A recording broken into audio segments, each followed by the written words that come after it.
When we use mind body medicine, we teach skills that help reduce the activation of the amygdala, teach it to calm down so that the stress response turns into a relaxation response. And when we do that, then the other parts of our brain that are impacted by the cortisol and the norepinephrine can calm down and go back to doing what they're supposed to do to begin with. And a lot of that is processing the situation and processing the emotions involved.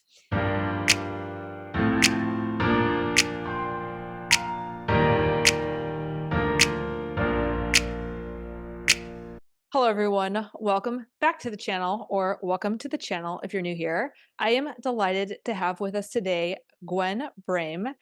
I met her during a heroic self-care event that was hosted for military veterans and just really loved everything everything she stood for, what she represented, and the value that she added to that event. And so when I got her email connecting me back to her, I couldn't wait to have her on this channel and share her amazingness with you.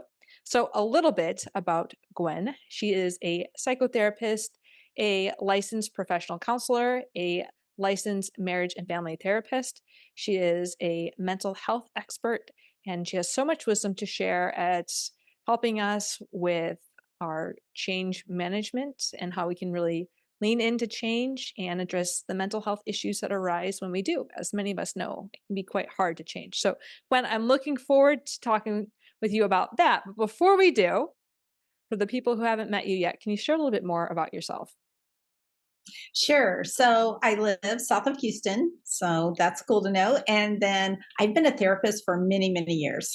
I joke with people and say I'm old. I know I don't look that old, but I am. Anyway, I've been doing therapy for 40 years, and I love the whole aspect of mental health.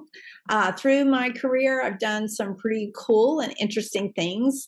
One of the interesting things that I've done was help create the Greater Houston Healing Collaborative, which is a group of people who work to spread the model of self care that was put together by the Center for Mind Body Medicine out of Washington, D.C. So we share that model across the city of Houston, and we are teaching people to take better care of themselves, help them heal from trauma, help reduce their stress, etc. So we have groups running pretty much all the time, or we're doing workshops or different things like that. So teaching people mind body medicine. Since that time, I joined the faculty for the Center for Mind Body Medicine, have been helping with their global trauma healing programs. And I really enjoy that work as well. It's so beautiful that you're incorporating the mind body, and with the trauma, I've noticed it's such a neglected aspect is really understanding how trauma impacts our body. And and Mhm. and for me personally, I've kind of detached from my body from a really long time, and to get into my body feels unsafe. And supporting people and understanding why that is and how they can learn to, tap in and manage and explore what healing modalities can help them to process through. Can you share a little bit more about trauma in the body and why mind body type of interventions are so important? Yeah, so trauma hits us in the body. It's not just in our mind. And a lot of times we think about how our thoughts and how we feel about ourselves are impacted by trauma, but it actually hits us at a cellular level and actually changes the brain and the way the brain operates. And so it's really important to understand that, because then you can use tools and skills to help make that different and reduce the impact of trauma on the brain. When you are traumatized, certain parts of your brain are impacted. For instance, the amygdala, which is what I call the fire alarm of the brain, gets activated, tells you something, there's a threat or something's going on. And so it starts firing off and causing cortisol and norepinephrine to enter your bloodstream and get you ready to flee or to fight, or sometimes people freeze, that typical stress response. When we use mind body medicine, we teach skills that help reduce the activation of the amygdala, teach it to calm down so that the stress response turns into a relaxation response. Mm. And when we do that, then the other parts of our brain that are impacted by the cortisol and the norepinephrine can calm down and go back to doing what they're supposed to do to begin with. And a lot of that is processing the situation and processing the emotions involved. So we get out of the fight and flight and freeze, and we get into a space where we can heal and grow from whatever stressor, trauma, or trigger there was for us. So it's important to understand how all of that works and why we use these skills. It's not just about relaxation, it's not just woo woo science. Mhm. It truly is based in research and helping people learn the impact of trauma on the brain and on their lives interpersonally, Yeah. as well as teaching them to make it better. Yeah, and some of the consequences in my own life and from what I observed, and I'd love to get your perspective on this, is when we don't allow ourselves to really tap in and process, we kind of we rely on numbing agents often when we're feeling overwhelmed and unable to really tolerate that distress in our mind and body and like the psychic. And for me, it came out as an eating disorder, but I share a lot, talk a lot of people, it can come out as substance use disorder, workaholism, perfectionism, alcoholism, all these different types of modalities that have a role and a purpose in our life and often serve to help us to cope with that overwhelm. But if we could really name it and have these other tools, for me personally, that has helped me to reduce the leverage of these maladaptive coping skills and allowed me to you said reduce kind of that activation energy and to a point where we can cope. It's like that's where if I have eating disorder behaviors or thoughts that come to mind because I'm starting to manage a high stressor, I can use the mind body techniques to get me to a point where I can then choose a different coping strategy. Whereas before it felt like I didn't even have the capacity to think through it. I was just so reliant on that numbing agent to tone me down. Mhm. Like, can you share from your perspective what I'm saying, like what you've observed? If Yeah, if yeah, you've seen that, I certainly don't want that to be a leading you like, yeah, I haven't seen it. But if yeah, that's something that you've seen before and kind of help people to understand um, some of- yeah, some better yeah. strategies. Yeah, so what happens in the brain is that when we get into that stress response, our hypothalamus and hippocampus get kind of stuck and we don't process through emotions and it doesn't allow us to use the executive functioning part of our brain. Okay, so everything is kind of tight and tense and is not flowing freely like it needs to, which is fine if you're actually trying to run away from a tiger who's chasing you. You don't have to worry about executive functioning. You just get out of there. Mhm. And so, but oftentimes the trauma or the experiences that we are having are either perceived threats or they're interpersonal threats. And we actually do need our executive functioning. And so calming things down would be helpful. But when we're in that stuck phase, it's really easy to do whatever we can find to Mhm. get out of that distress. We don't Yeah. like feeling like that. It's uncomfortable. And so let's do something to make it different or distract ourselves from it. So all those coping skills that you named, I could probably add more to, Yeah. like binge watching Netflix, binge watching TV, or the Olympics. I might be guilty of that this week, and um, scrolling, Yeah. just what we call dopamining, trying to find hits of dopamine by going through social media and looking at things and, doing things like this to help us feel good. Yeah. And shopping, a lot of people will shop online or watch the TV shows where they can do shopping on the shopping network or maybe doing retail therapy, in Mhm. the mall. So people have various ways that they calm their brain down and distract instead of helping themselves through it and teaching themselves some better skills. I noticed with sitting it for me recently, I'm big on this channel is big about kind of identifying where our social pressures lead us astray from like what matters and they lead us into the things, people are capitalizing off of us utilizing these coping skills for many of us, especially like you said, the shopping centers. right? And the social Right, media right. platforms. And so many of us haven't been taught to really sit with ourselves. And we may not have the self-compassion to be able to sit with ourselves in a way that's conducive to promoting healing. Can you share about like the importance of developing self-compassion and, the challenges people face when they, first have awareness of like, oh yeah, I do all those things, and then they try to not use those and sit with themselves? Yeah, yeah. So sitting with discomfort is something that most of us aren't good with. We don't know how to do it. We weren't trained to do it, you know? And so we have to train ourselves. It's a part of growing older and becoming more mature spiritually, emotionally, mentally, is learning how to sit with discomfort. And I think being able to say, yeah, I don't want to use these coping skills anymore. What I want to do is notice that I am suffering right now, and this discomfort is hard, and it's okay to experience.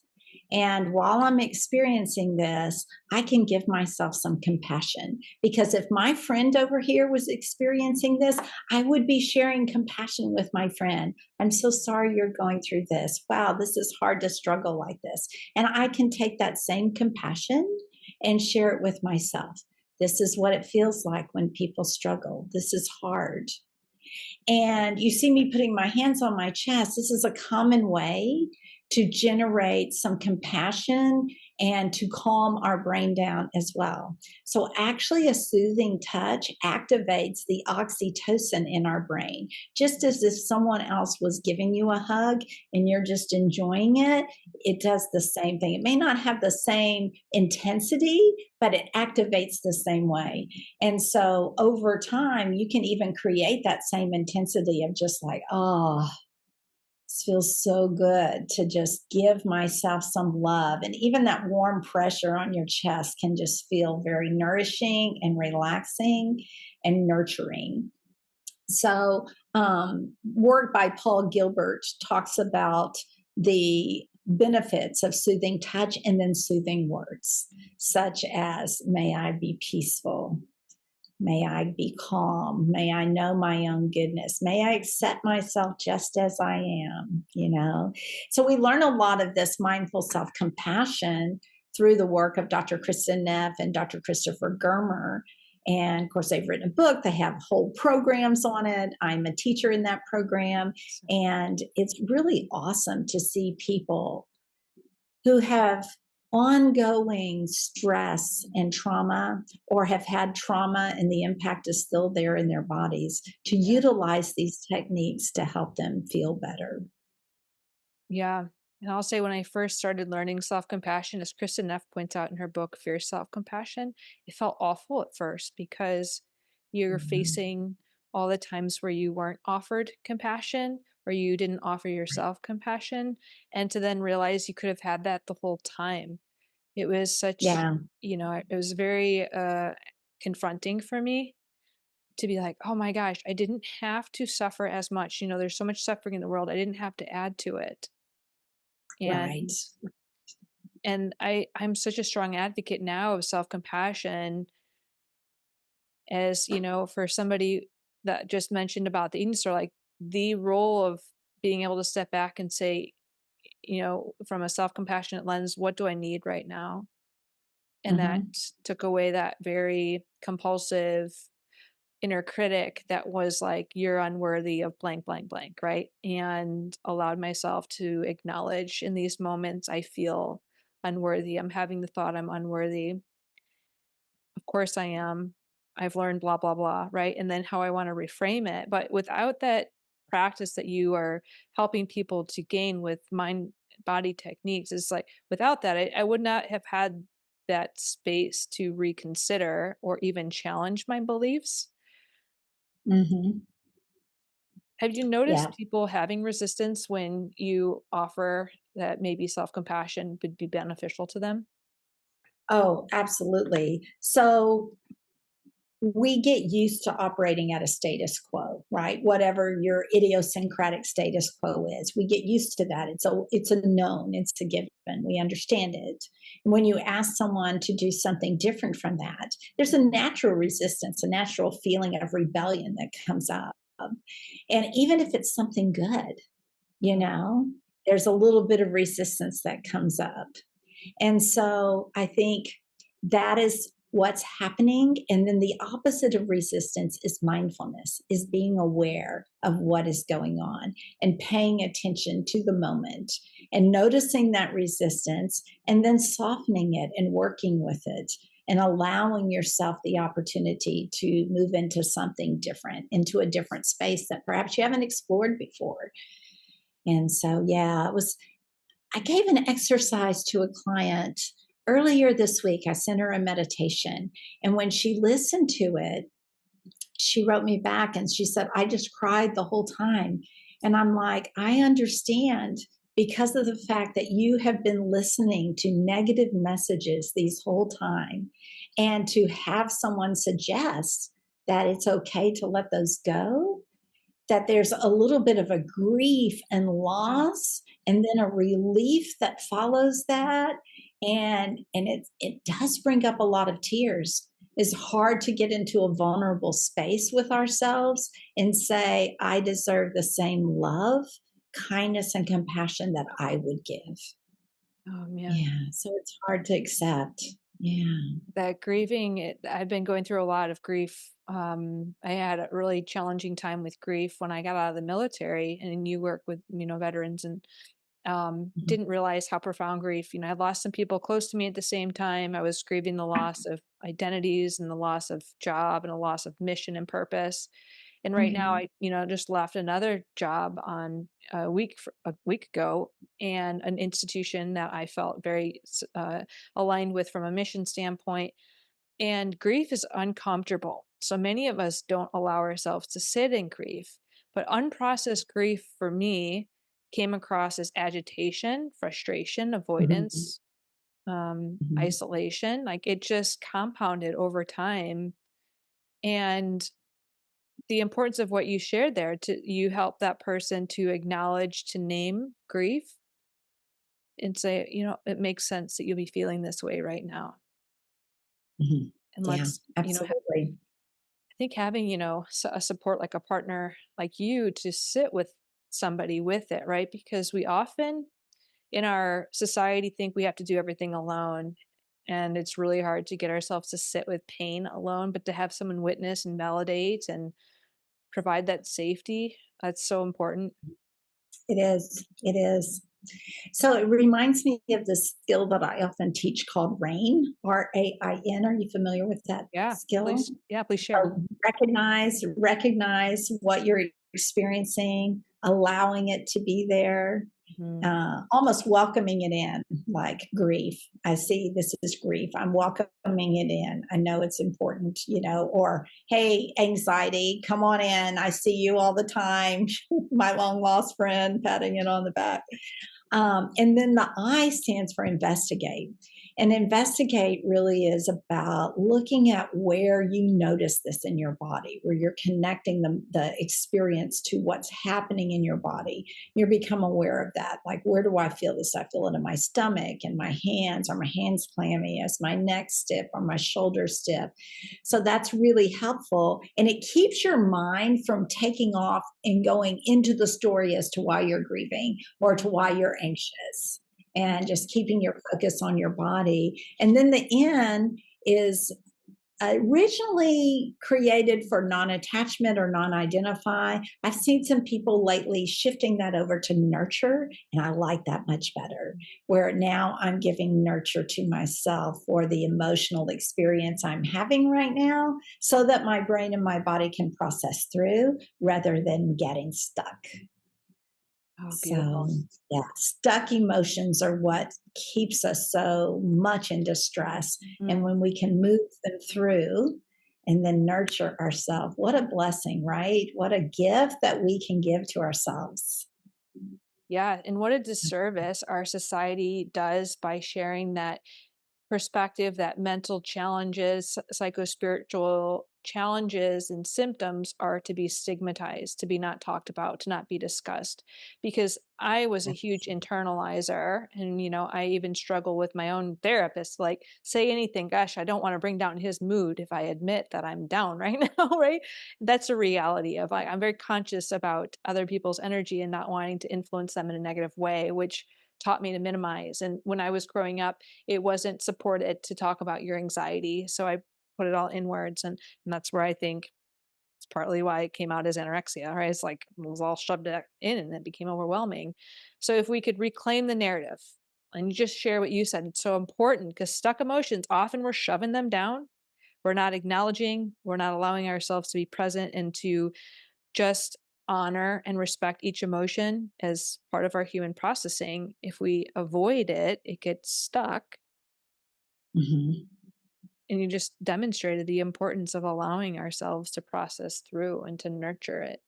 Right, right. Also, keep in mind, you come from a medical dental background. I mean, you've been all around.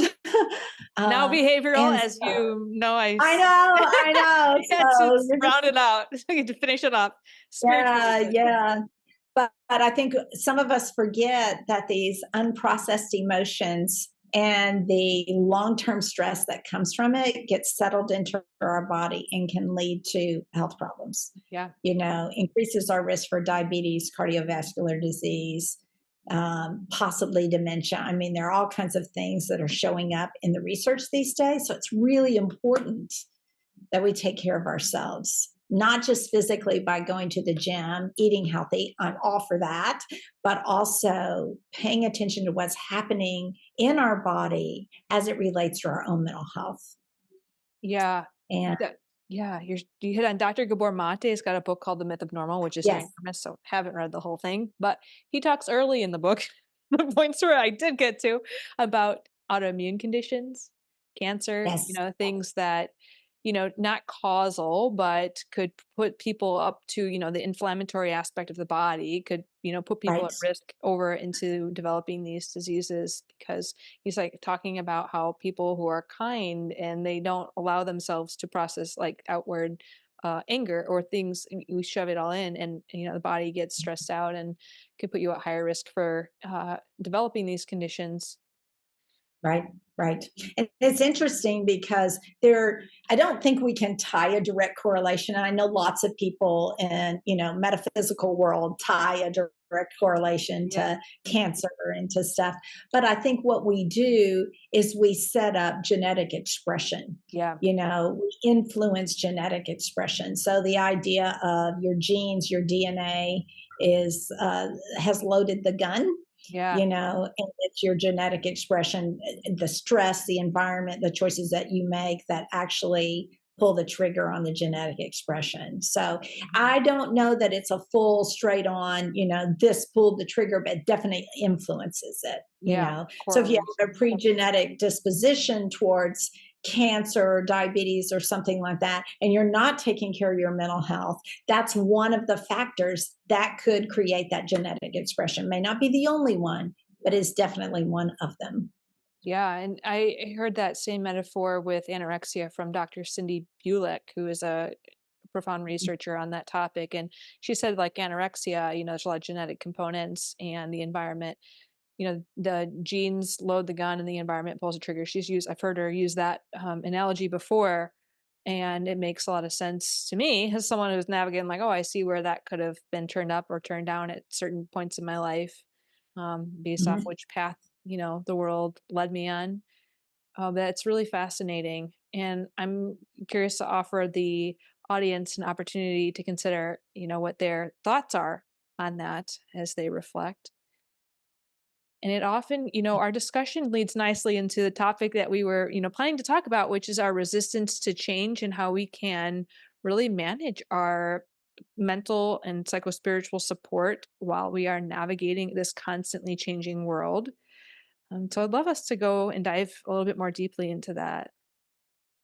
Yeah, yeah. So change is a precarious thing, and people define it differently, right? Like change for you might be some small things, change for me might be something big. But I think there's a saying that goes this way: no one likes change except a wet baby. Mm. And I think there's a lot of truth to that. They need their diaper changed, they're going to let you know. Um, but I think there's a natural resistance to it. Okay. As we talked about before, there is a status quo, a homeostasis that we all get used to. And even if it's not good for us, we're used to it. We know it. It's a known, it's a given. And so it's hard for us to see ourselves change. And there's that line, I can't remember what it was, but the law of motion, Yeah, law of the inertia. universal Law of inertia, inertia. right? Where an object in motion stays in motion, an object at rest stays at rest, unless some, extreme force comes to make it different. And it kind of works with people too. If we're going in a certain direction, it might take a lot of force to get us to change direction. Mm-hmm. But the force can come from within us. Yeah. Okay. So people often change because of pain, Yeah. or they change because of something better over here. But most of us change, I would say the higher percentage of us change to get out of pain. Yeah. So pain leads to behavior change, or loss will lead to behavior change. Mm-hmm. Yeah. There are a few high achievers who oh, I want to be a better person, so I'm going to change and do this, Yeah. Growth mindset. Love it. embrace Woo! it. But we're not. Yeah, yeah, How much, we think we're changing, right? What I've noticed though is that the core propellants of that change are often motivated by insecurity of never enoughness and perfectionism. And so some of the things that the high achiever might look like they're constantly changing, but they also could be led by something that's unchanged and needs to be re-examined. I'm saying this from my own right. experience in life, like where, you said that, like that pivot point for many people is this catalytic event, and mine was a life-threatening illness. And I didn't change right away, because we'll talk about habits in a little bit, but I went back into my own behavioral habits, my own mental habits about what it took to be worthy and valuable. So I sat in this hospital thinking I was going to die, had these revolutionary, wow, everything that I sacrificed for, this life I've created as a military, it was a surgical trainee. I was like, everything that I sacrificed is what mattered, which was relationships and connection and, time to take care of myself. And I sat in that bed, and then they couldn't keep me because they didn't have the specialty care I needed. So I went right back into residency because I wasn't ready. I wasn't ready to actually face that maybe the construct of my mind wasn't honor offering me the truth. I was so deeply holding on to the Mhm. belief that our identity and our worthiness was attached to this career title, and that I had to do the Yeah, hardest thing possible in order to have worth. So that was just to say that even when we think we're constantly accepting change, are we really? Are we? right, But right, yes, right. okay. So paying attention to that and bringing awareness to yourself. Am I willing to change? Why do I want to change? Is there resistance to this change coming up for me? If it's change that's with outside of you, like, oh, we're laying you off Yeah. from your job, that's not a change you chose. And so, yeah, how do we cope with that? And Mhm. how do we make the changes that we want to make? Like, if we're tired of suffering, or we want to be a better person, what do we need to do to change? And I think that goes into that developing habits, right?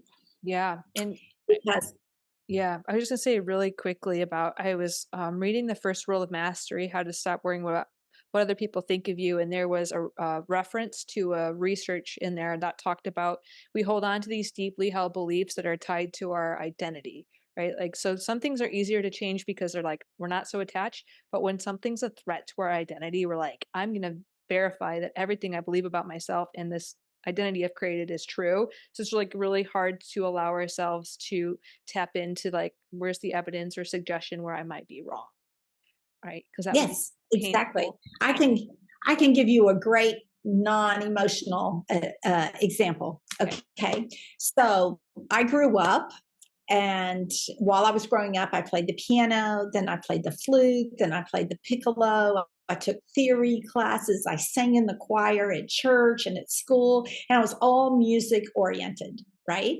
No one ever chose me to be on the playground on their team, until the very last. I was always one of those last kids that got picked because I was the music person.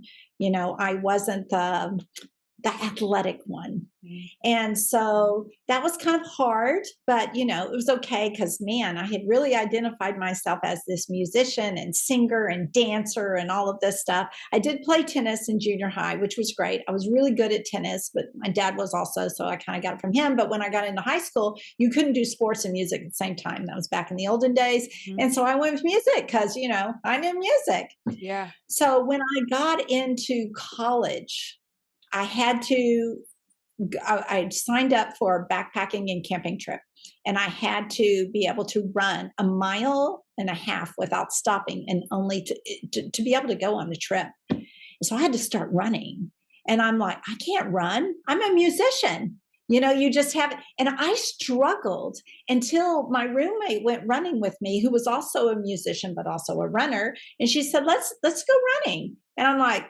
I can't run. And she just taught me a few basic things. And before long, I was running 3 miles every There you go. day.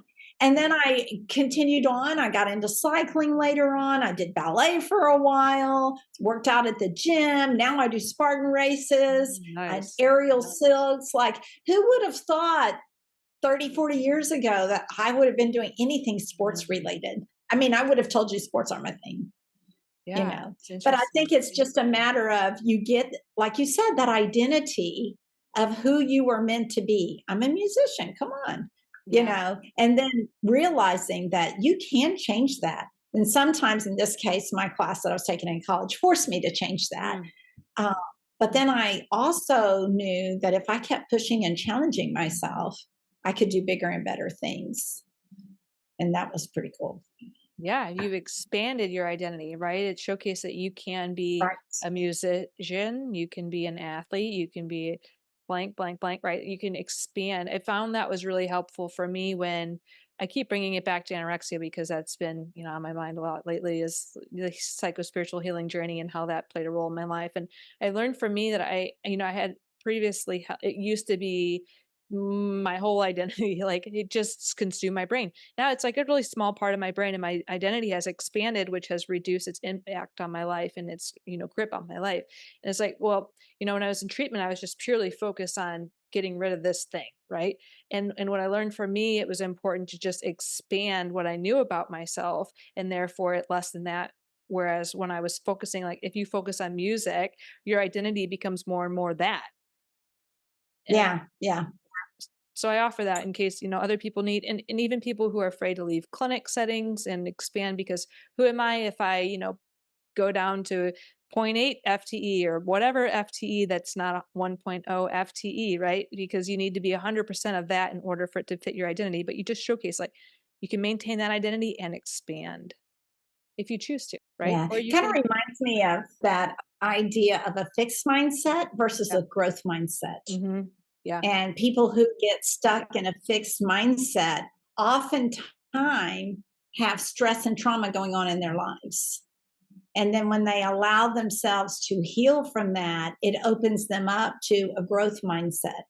Like, now I don't feel so stuck Mm, in this area of my life, then I allow myself to grow and move forward in these other areas. And mm. so I think they go hand in hand, with moving from a fixed mindset to a growth mindset. It's not just a mental shift that you have to take, it's a mental, emotional, physical shift, Mm. that with the healing involved with that. Yeah, thank you for capturing that. I certainly had a lot of rigidity and fixed mindset and perfectionistic, black and white, yeah, for a really Mhm. long time. And yeah, certainly can see how that is very true. And when it comes Yeah. to change, you help people to kind of lean into that. What does it take? What are the things that have been helpful for people to really accept and allow and stop resisting change? Yeah. So what I have found, and I've done this research just in my own practice and working with people for years, is recognizing that sometimes people do really well with 45 minutes to an hour session of psychotherapy a week. And they might make themselves a plan and they're great and they can carry it on. But there's a lot of people who they come in, they do their session, they're great. Let's say their session was on Tuesday, Wednesday, Thursday, I'm rocking it. And about Thursday evening, I start going back into my old patterns again. And so I've been working, trying to figure out a way to help people make that different for themselves.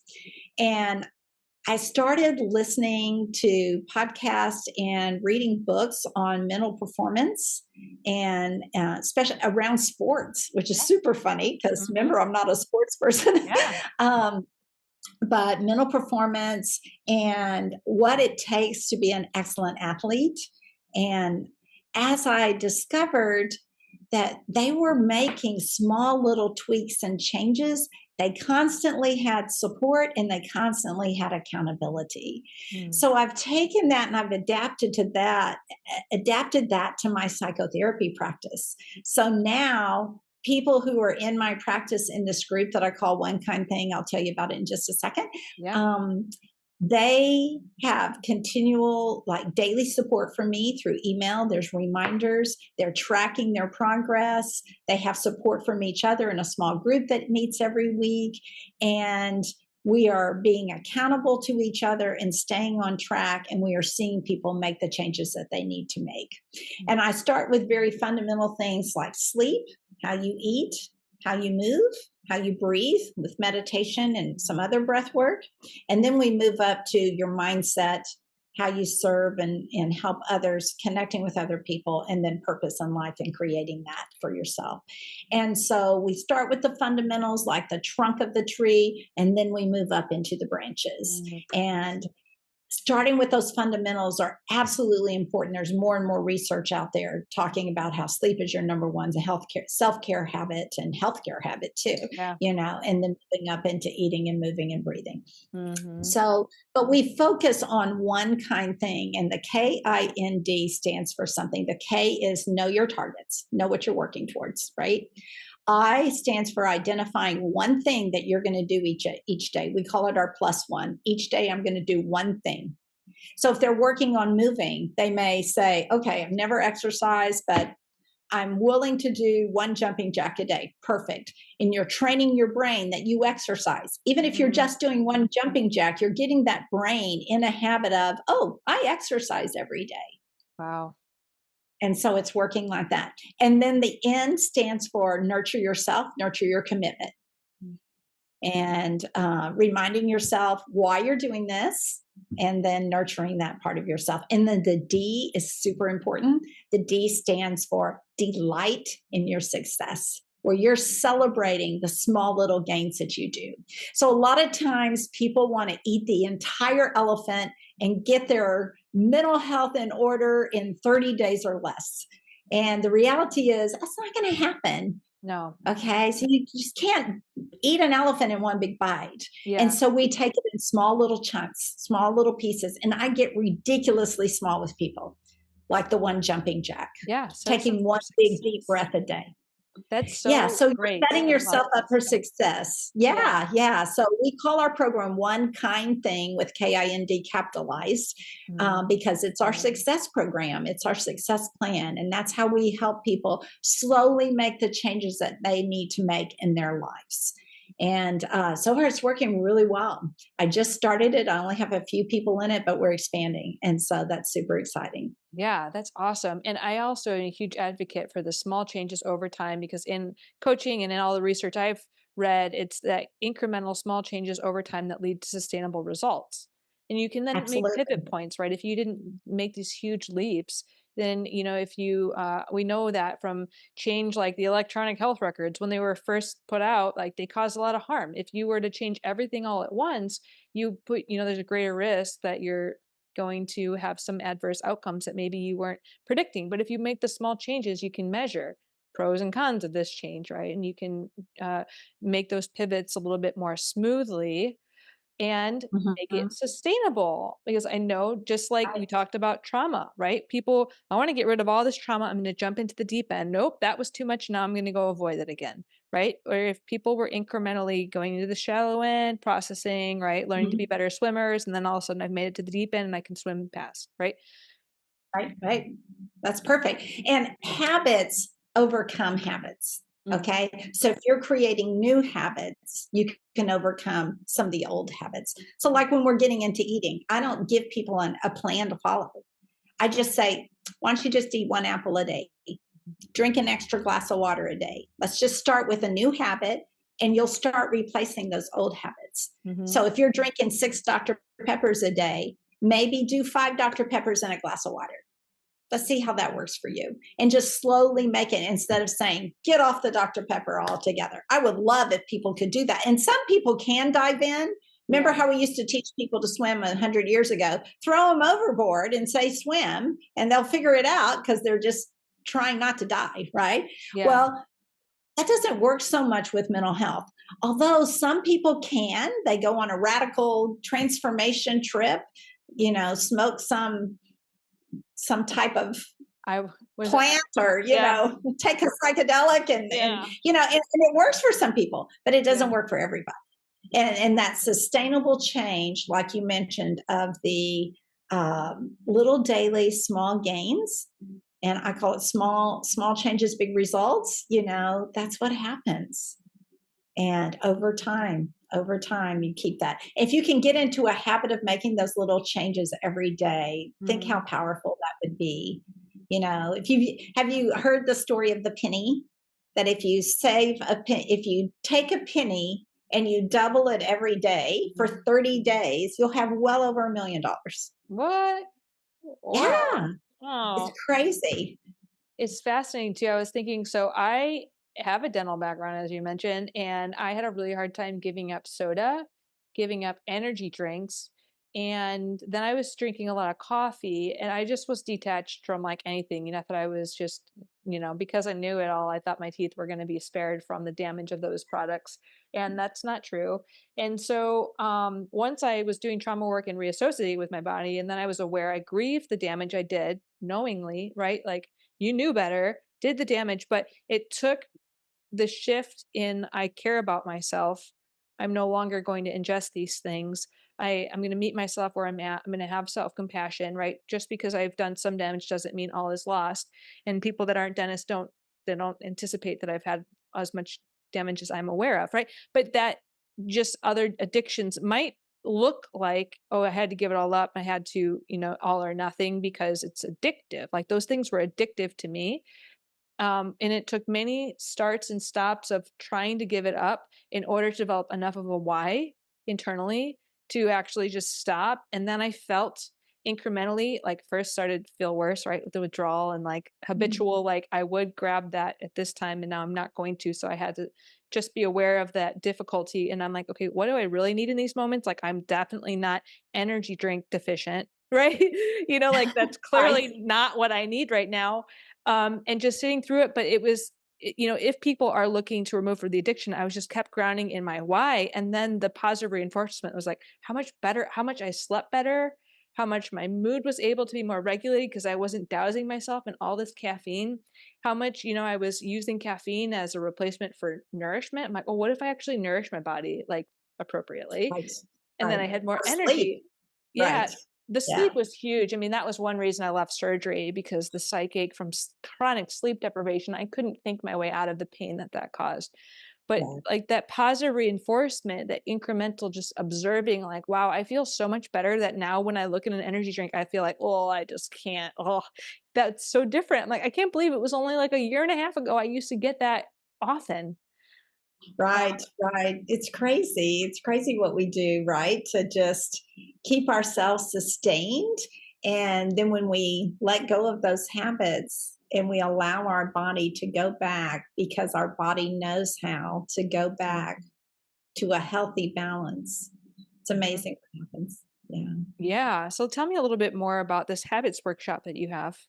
Yeah, so I have this workshop. It's called Changing Habits with Ease, where I'm going to talk about the science behind habit change, some of what we talked about, fixed mindset, growth mindset, small incremental changes, things like that. But I'll be sharing some other things and talking about the way I work with people in my practice and helping them change their mental health. And so, yeah, that's what we're going to do. We're going to be doing it on August 20th. It's free of charge. You just have to register. Jillian, you said you would send that out to your followers. Absolutely. So Yep, that's I'm gonna send it awesome. out. I appreciate that. Mhm. I would love to meet people and hear what they're hoping to change in their lives. And we're going to be sharing all the science behind that and helping people get started. Yeah, that's a great time to set intentions today, right, as they're hearing this, and if they're hearing it later than that time, I don't know, just follow you wherever you be. If people are listening to this in a different year, we gotta just put them in touch with Gwen. I'm sure you'll have multiple different things Yes, available yes. Well, I'm easy to whenever. follow online, Yeah, because just use my name, Gwen Brehm, GwenBrehm, and you'll find my website, probably Facebook and everything else. So shouldn't be hard to find. Um, and we will be having these workshops probably every couple of months. So it mhm. won't be hard to get involved, and and you can look online and see when those are, and we'll keep those posted. So Awesome. Well, yeah. I'm excited. And yeah, for people with intentions, what do you want to change? Once we just kind of claim it to ourselves or bring awareness to it, and then why do you want to change it? What's your intrinsic why? Many of us, I hear so many, as an advocate for people to have a better relationship with their body, all these people want to change their body in some way, but this why is motivated by some sort of thing external, some message external to themselves, and it often reinforces this negative relationship with mind, body, and spirit. And Right. so, I just want to advocate for people to have a self compassionate reason. Consider, is your why self compassionate or not? And Mhm. I will challenge them to consider a self compassionate why. But I could talk to you about so many different things for days. So I I hope know that, it'd be fun. yeah, I've really appreciated and had such an honor hosting you today. So thank you for being here. Thank you. Thank you for asking me. It's such a joy. And I love all that you're doing. All that you've done has been fabulous and has given you such a foundation for moving forward. So you're going to be a wonderful asset to the people that work with you. So that's going to be Well, great. I can see you clearly are as well. It took one day for me to just want to be around your energy more, and I Ah, appreciate that's awesome. everything that you stand for. So I will share your website, your links down below. And if anyone has questions, comments, reflections, make sure to share them with us. Of course, if you have questions for Gwen, I'd love to invite her back on, but at least relay those to her in the meantime. So Yeah. thanks for being here. Thank you. Appreciate it.